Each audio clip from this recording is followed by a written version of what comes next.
House Republicans form a task force in search of answers about the Chinese Communist Party's response to the coronavirus and the alleged cover-up of information which could have helped stop the global pandemic. I want to bring in Florida Congressman Michael Waltz to discuss the GOP's new task force. Hi, Congressman. Thanks for joining us today. Hey, thanks so much. Happy to be with you.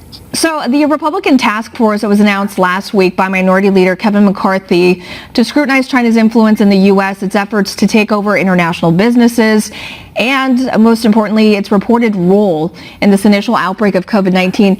How do you and your colleagues plan to get any straight answers from the Chinese government, given the record of deception and misinformation regarding COVID-19?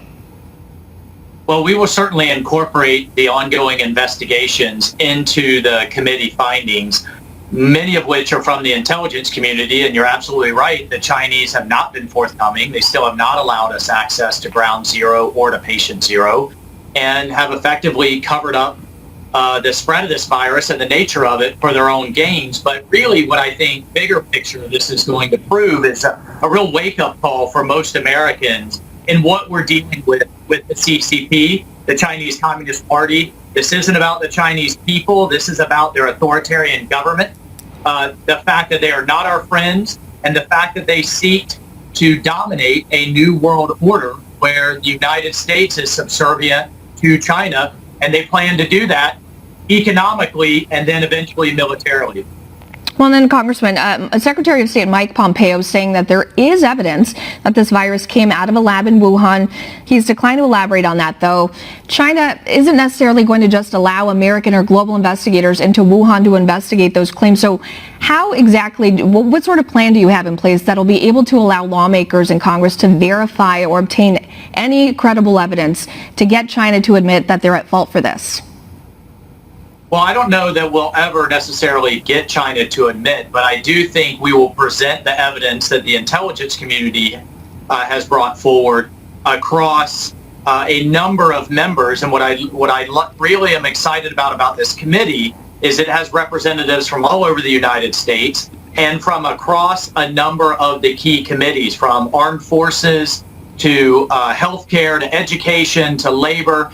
To the financial markets, because what the Chinese are doing, the government is doing, is taking a whole of government approach from vacuuming up our technology to buying up our distressed businesses in key technology areas, to even taking hundreds of billions of dollars through our markets and through our trade deficit that then ends up funding their military buildup.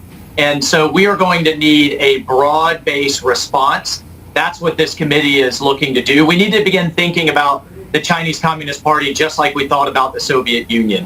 They are taking Cold War style actions against the United States to dominate as the global leader and superpower, just as the Soviet Union was doing. And it's going to take a whole of government, whole of society response, from our universities to our hospitals, and then of course to our military and our financial markets.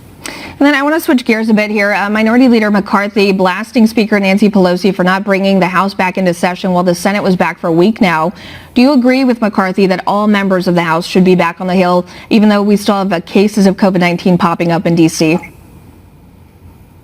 I do. Look, if our healthcare workers and our first responders and others are deemed essential, the White House is at work, as you just mentioned in your previous piece. The Senate is at work. I think the House of Representatives can be at work as well. You know, this is a lot of this is about individual responsibility. We can do this in a way, spreading out hearings, spreading out committees, staggering our votes. But look, the American people expect us to be at work for them. There are things from a highway bill to the defense bill, in addition to, if we want to consider additional corona-related stimulus packages that need to get done. What's really going on right now is Pelosi and her lieutenants are at work behind closed doors, crafting a multi-trillion-dollar package full of goodies for the progressive left that they're going to spring on all of us and just tell us to vote on it. That is not what my constituents expect, and that's not how the Congress should work.